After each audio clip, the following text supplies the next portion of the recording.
안녕하세요. 매일 새로운 사연을 전하는 읽어주는 사연 라디오입니다. 구독과 좋아요, 많은 공유 부탁드립니다. 오늘의 사연 남편의 이중성에 정말 치가 떨립니다. 저는 32살 여자예요. 남편은 저보다 4살 많고 결혼한 지는 4년째입니다. 결혼할 때 시가에서 2억 정도 들여서 집을 해줬어요. 남편이 결혼 전에 모아둔 돈 일부까지 포함된 돈이었고요.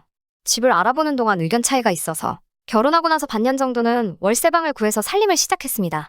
경기도권 신축으로 들어가 살자는 걸 제가 재개발 노리고 구축 아파트에 들어가자고 해서 결국에는 제 말대로 구축 아파트로 들어갔는데 재개발은 안 됐지만 아파트 값이 그때 대비해서 지금 2배나 뛰었습니다. 집값 오른 거 가지고 생색은 엄청 내요. 시댁도 시댁이지만 남편이 자기 덕분에 우리가 앞으로 10년은 모아야 할 돈이 한 번에 들어온 거 아니겠냐며 엄청 난리부르스예요. 집값 오른 거 당연히 좋은 일이지만 가계부 관리하는 저로서는 사실 와닿지도 않아요. 이 집이 2배 올랐다고 해서 다른 집이 안 오른 것도 아니고 더 늦기 전에 아이도 가져야 하는데 13평짜리 방 한 칸 비좁아 터진 아파트에 살면서 아이를 어떻게 키우냐는 생각도 듭니다. 이사를 생각 안 해본 건 아니지만 말한 대로 다른 집도 올라서 선택권이 넓은 것도 아니고 그래서 그냥 기억 없이 재건축만 기다리고 있네요. 시어머니는 그냥 집이 좁으면 어떠냐고 늦기 전에 아이를 먼저 가지라고 하는데 제가 육아 때문에 직장을 그만두면 그만큼 수입도 줄어들어서 가게도 어떻게 될지 확신도 안 서고요. 또 이사를 가고 싶어도 재건축이 언제 될지도 모르니 섣불리 나섰다가 지금 집값 2배 정도 뛴 거 가지고도 저렇게 노래를 부르는데 행여나 재건축돼서 집값이 또 뜨게 되면 어떤 원망을 들을까봐 말도 못 꺼내고 있어요. 시가에서 집 해줬다고 저 결혼할 때 뭐 기우는 결혼한 거? 그런 건 절대 아닙니다. 월급도 큰 차이가 나는 건 아니지만 신랑보다는 제가 조금 더 벌어요. 집이 좁아서 혼수 채우기가 애매하니 그만큼 현금 해단도 많이 했고 시아버지 오래된 연식 자동차 끌고 다니시는 거 신형으로 바꿔드리기까지 했어요. 혼수에 결혼 비용까지 2,500이면 끝날 거 차 바꿔드리고 현금 해당까지 하고 그래서 저희도 물론 시댁 쪽 지원금에 비해 적은 돈이긴 하지만 이것저것 다 더하니 8천 가까이 들었습니다. 결혼할 때부터 시가에서 집 해준다고 생색내는 남편 때문에 더 무리한 부분도 있고 남들 강남 신축에서 시작하는 신혼부부들도 있는데 서울 외곽에 지은 지 30년 된 아파트 받으면서 기우는 결혼하는 것 같은 느낌 주는 게 싫었어요. 그래서 그만큼 결혼 비용 부담하면서 결혼 후에도 양가에는 똑같이 하자고 약속 아닌 약속을 했어요. 이 돈 내 돈 하는 것도 그래서 각자 월급에서 200씩 생활비 통장에 보내서 생활비나 달달이 나가는 비용, 경조사비에 양가에 보내드리는 용돈까지 공평하게 갈라서 내고 더 하고 싶은 게 있으면 그건 월급에서 남은 돈 각자 관리하면서 쓰고 싶은데 쓰기로 했습니다. 양가에 똑같이 하자는 약속은 당연히 지켜질 거라고 생각은 하지 않았지만 적어도 노력은 할 줄 알았는데 제 오산이었습니다. 전반적으로는 잘 지켜지는 것 같았지만 사소한 것들이 항상 문제였어요. 예를 들자면 제가 시댁에서 일하는 만큼 남편은 처가에서 널브러져서 편하게 있는 것 같은 거요. 그런 사소한 것까지 꺼내자니 제가 너무 졸렬한 사람이 되는 것 같기도 하고 궁두고 대충대충 하기는 하지만 명절날 친정에 가면 설거지라도 하려고 하거나 청소기 돌리는 정도는 도와줬기 때문에 그냥 참았습니다. 저는 결혼하고 처음 몇 달 동안은 시댁에 못해도 일주일에 한 번씩은 안부 전화 드리고 했어요.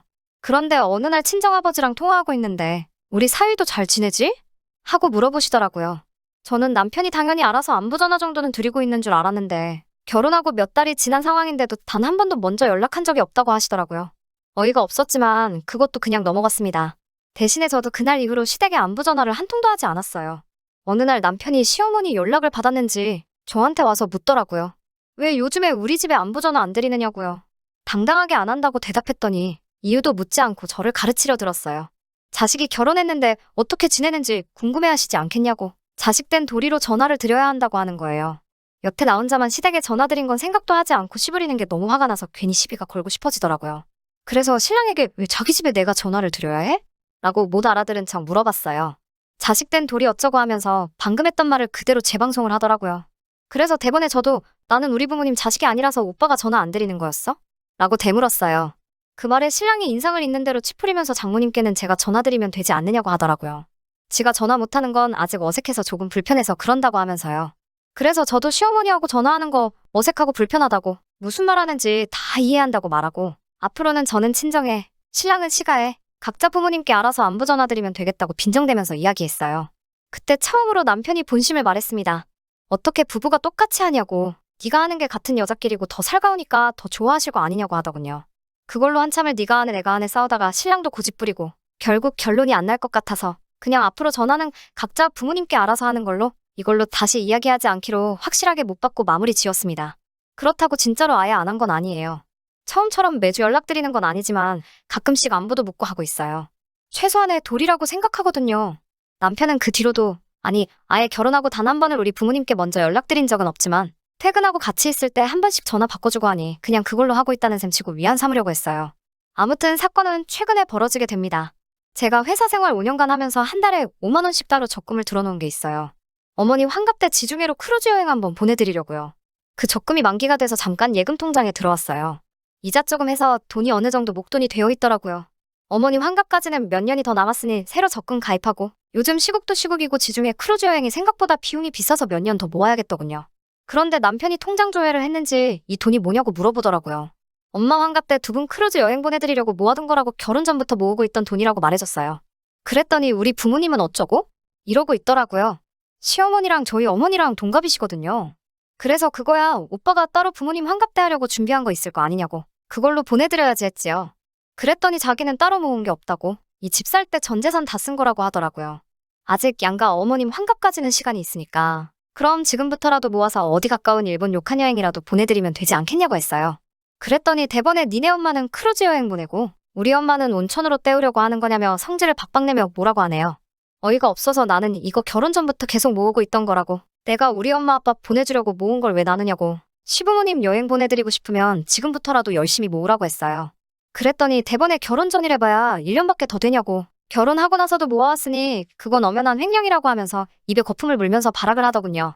억지 좀 부리지 말라고. 각자 생활비 통장에 돈 넣고 남은 돈 관리하기로 하지 않았느냐고. 내가 이만큼 모을 동안 오빠가 못 모은 게 오빠 잘못이지 그게 내 잘못이냐고 한바탕 싸웠어요. 남자가 그 돈 가지고 어떻게 사회생활 하냐고. 군말 없이 꼬박 생활비 통장에서 돈 안 빼쓰는 것만으로도 감지덕지하라면서 호통을 치는 말에 나라고 사회생활 안 하냐고. 나도 일 때문에 만나는 사람 많은데도 다 모으지 않았냐고 하니 대답을 못하고 있었어요. 결국에는 안 되겠다 싶었는지 집값 오른 이야기를 또 꺼내더군요. 제가 그만큼 돈을 모을 수 있는 게 다 누구 덕분이냐면서 집 해준 시부모님 덕분 아니겠냐면서 남들 뼈 빠지게 대출이자 갚을 때 편하게 살고 있는 게 누구 덕분인지 생각해보라고. 그깟 몇백만 원이 아까워서 그걸 가지고 치사하게 구냐고 정색을 하면서 덤벼들더라고요. 시부모님 여행 보내드리는 게 돈이 아까워서 그러는 건 줄 아냐고. 엄연히 나도 쓰고 싶은 거 참으면서 모은 돈이고 오빠가 앞으로 돈을 모아서 시부모님 우주여행을 시켜드리든 저는 신경 안 쓴다고. 효도하고 싶으면 저한테 대신 시킬 생각 하지 말고 직접 하라고 했어요.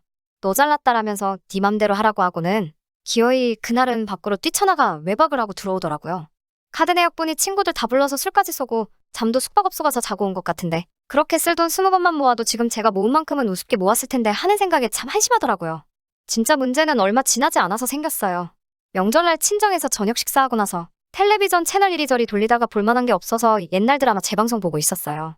드라마에서 부모가 모아둔 게 없어서 딸한테 신세를 지는 장면이 나왔는데 그것 때문에 딸이 남편에게 눈치를 보고 있는 장면이 나왔어요. 친정부모님이 그 장면 보고 무슨 자식이 노후 대책도 아니고 자식한테 너무 피해를 준다면서 혀를 차셨어요. 평소에는 우리 부모님 불편하다고 말도 안 붙이던 남편이 괜히 맞다고 결혼이 무슨 회사 인수합병 하는 것도 아니고 자기도 그 말이 100번 맞다고 생각한다고 맞장구를 치더라고요. 그러고 돌아오는 차 안에서 진지한 표정으로 저한테 물어보더라고요. 혹시 장인 장모님 노후 대책은 다 되어 있으시냐고요. 다 되어 있는 건 맞았는데 왠지 기분이 쎄해서 알려주기가 싫었어요. 그래서 워낙에 그런 거 잘 말씀을 안 해주셔서 잘 모르겠다고 대답했는데 남편 표정이 아주 가관이었습니다.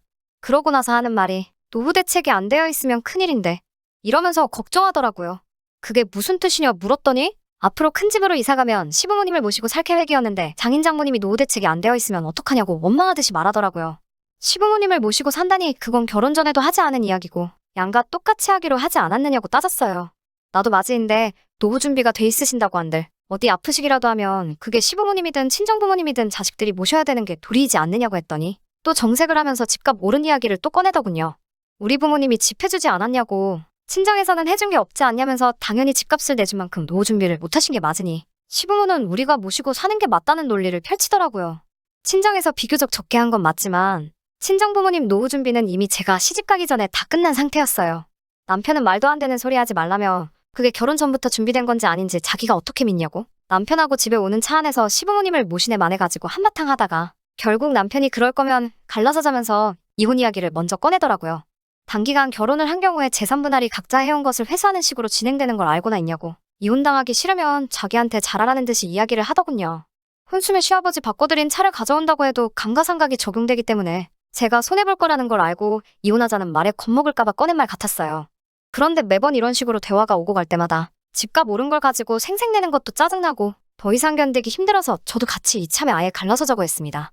나중에 후회하지 말라고 호통을 치는 모습을 보니 아주 역겹더라고요.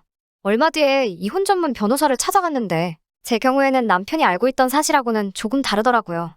제가 핸드폰도 신혼살림 차리기 전부터 쓰던 걸 아직도 사용하고 있던지라 남편과 결혼 준비하면서 주고받던 대화 내용이 그대로 저장되어 있었어요. 그때 경기도권 신축 가자고 우기던 남편과 재건축 예정인 구축을 구하자고 저와 의견 다툼을 하던 대화 내용도 그대로 저장되어 있어서 변호사님이 그걸 보더니 혼인 중에 부부가 협력하여 이룩한 재산이 있는 경우에는 재산 분할을 청구할 수 있다는 말을 해주더라고요. 그때부터 남편 얼굴이 사색이 돼가지고 이혼은 그냥 해본 소리라고 자기가 잘못 생각했다며 다시 잘 해보자는데 이미 오만정이 다 떨어져서 남편이 원하는 대로 이혼해주려고요. 그때 그 울상이 된 표정만 생각해도 속이 아주 꼬셔 죽겠어요. 그런데 그걸로는 만족이 안 되네요. 이혼 서류 어디다가 숨겨놨냐고 도장 여기다가 두고 갈 테니까 나 퇴근하기 전까지 찍어놓으라고 했는데 이젠 제 도장까지 숨겨버렸어요. 하지만 결국 남편과는 이혼할 계획입니다. 그동안 가질 않아서 휴가도 쌓인 게 많으니 친정부모님하고 그 돈으로 세계 일주나 다녀와야겠어요. 제 사연은 여기까지 하고 이만 마치도록 하겠습니다. 긴 이야기 들어주셔서 감사합니다. 오늘의 사연은 여기까지입니다. 구독과 좋아요, 알람 설정해주시면 앞으로 더 좋은 사연으로 찾아오겠습니다. 감사합니다.